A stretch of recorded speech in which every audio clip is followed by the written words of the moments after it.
Il ministro dell'istruzione Lucia Azzolina ha confermato che l'esame di maturità si svolgerà in presenza, dichiarando testualmente: "Siamo convinti di poterli garantire in sicurezza. Il Comitato Tecnico e Scientifico ci ha dato il via libera".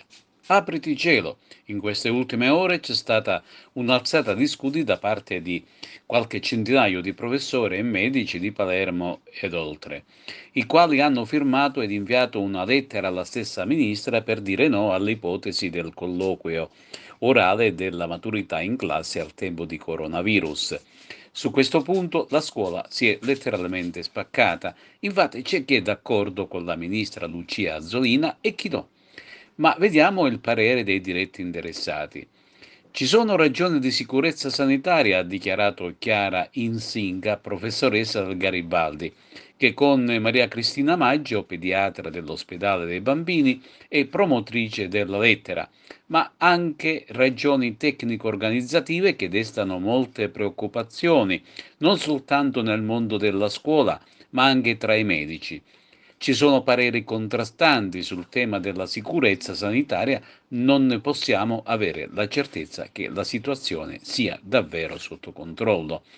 Ma non tutti sono d'accordo e replica prontamente: "Se l'andamento della diffusione del virus lo consente", dice Vito Lo Scrudato, preside del liceo classico Umberto, "gli esami in presenza scaglionano le presenze.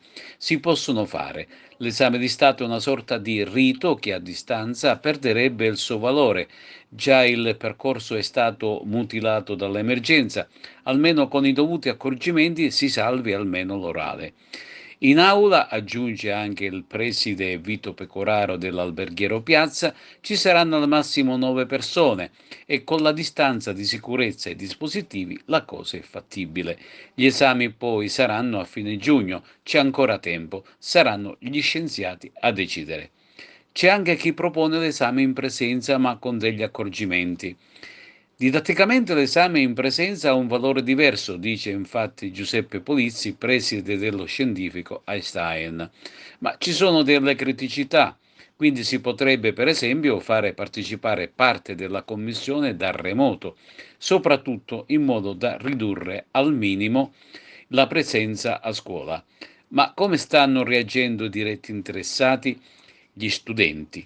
Loro sono stremati da 2 mesi di isolamento e sono pronti a tutto. Ma c'è un'altra criticità che potrebbe compromettere il normale iter degli esami e sarebbe difficile sostituire in poco tempo i professori che sono di commissione. Come finirà? Un rebus che molto presto dovrà essere risolto.